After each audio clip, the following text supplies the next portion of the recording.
Matt Lenihan Boxing Social in association with Empire Fight Store. Our Kings were here. Anthony Yarde here in Riyadh.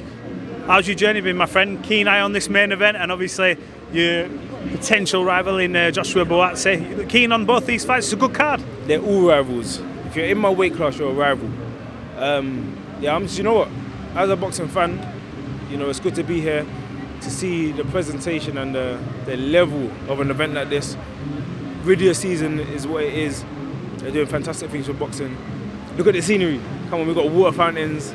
We've got big posters. I've been to the press conference and now the weigh-in. Fight night tomorrow. Should be good. Before we talk about this card, look, you've a big fight coming up. It's good to see you get back out. And obviously, spoke to Frank Warren. He says, look, Anthony Yarde's back. Things are as they were. We're good to go again. Is that sort of a bit of peace of mind for you? Because you can only do your job in the ring. You turn up, you train, you let your management deal with stuff. But is it nice to sort of be like, we've stopped all that other stuff. We move on. You crack on with your career. Big fights ahead. You're coming into. I feel like, even though obviously you're, however old you are, you're still coming into these prime years, and you've got so much experience now under your belt. How much of a relief is it that this sort of next chapter is going to be a big one, and you're doing it in the right way? I'm happy. That's all I can say. I'm happy. I've been happy at every point in my career. That's just me being honest. Because what I've come from to what I am now and what I will become, I can only give thanks to God. As they say in this country and in the Muslim community, alhamdulillah, thank God. And that is it, because for me, people don't know my story. People that know, people that don't. On another interview, I'll go more into detail. Yes. But for me to be here, be in a situation like this, to have the name I've got, to be, fighting top of the world, it's just amazing. Do you sometimes, are these one of them moments? I know you're no stranger to big events. You've been on the big stage, but I see you seem to really enjoy your job. You don't take it for granted. I remember I watching on TV when you fought Kovalev, the ring walk that came out. Everyone's thinking, his first big one comes out, and you're there coming out to Da Baby dancing the whole walk, and I'm like, wow, this guy has got balls. Like, he's coming into the Lions Den doing that. So do you look and come to a place like this and go, wow, life could have been so different? 100%, because there's no fear in my body. There's no fear in my body, so how can I not be excited being in my position? Like, how can I not? Some people live in fear, or some people live in, doubt, or they live in, the what ifs. I don't live with what ifs. I do live with what ifs, but what if it's positive? I'm a positive person. And that's how I actually changed my life. So that's my message. That's what I tell all the misled kids, the misguided kids, young people, or even some adults that I speak to. I say to them, you're saying what if, because that's why you're scared to start something, because you have fear. What if it works out well? And the other what if is, what if you never try? And then you live your whole life thinking, what if?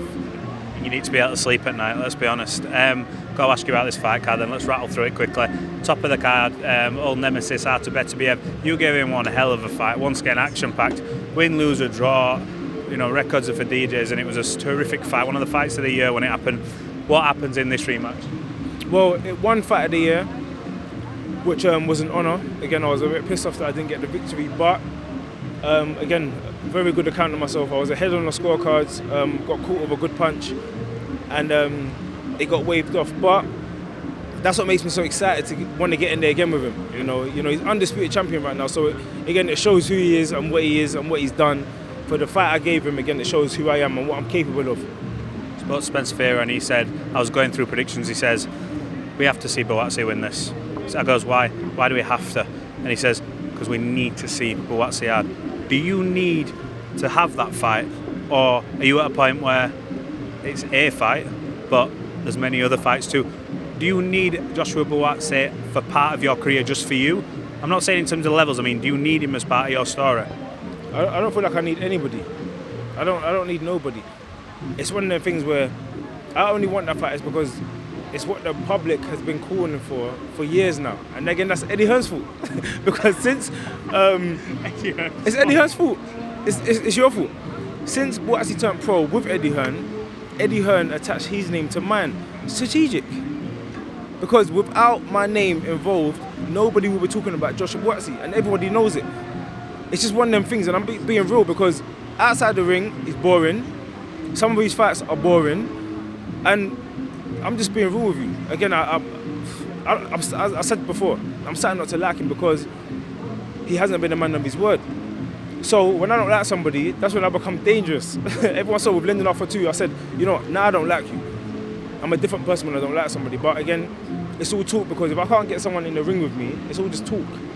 It's all just talk. Whose fault is it that on that front? Again, it's long to go into the explanation, but his first excuse, in the beginning it was a reason. His first reason was, I was in a contractual dispute, you know. Then my promoter offered him the Hutchison fight. He said, I have to take this fight. I'm not going to go into his personal business, but we can all imagine, you know, he got paid a lot of money, etc. So I said, cool, I understand. I'm an understanding person. Do your thing. Go and do your thing. You think I'm sending a promotional dispute, but guess what? A few weeks after he fights, I fight with his promoter. So I'm going to prove I'm not in contract. Cool. So I fight. He comes to my fight. He gave me his word. Yeah, cool. Don't worry. Wait for me because we're going to fight next. Like, yeah. So why is he fighting Smith? Do you understand? So that's why now I'm saying, now when I don't like somebody, we'll see. Last one. Lions in the camp? Lions in the camp!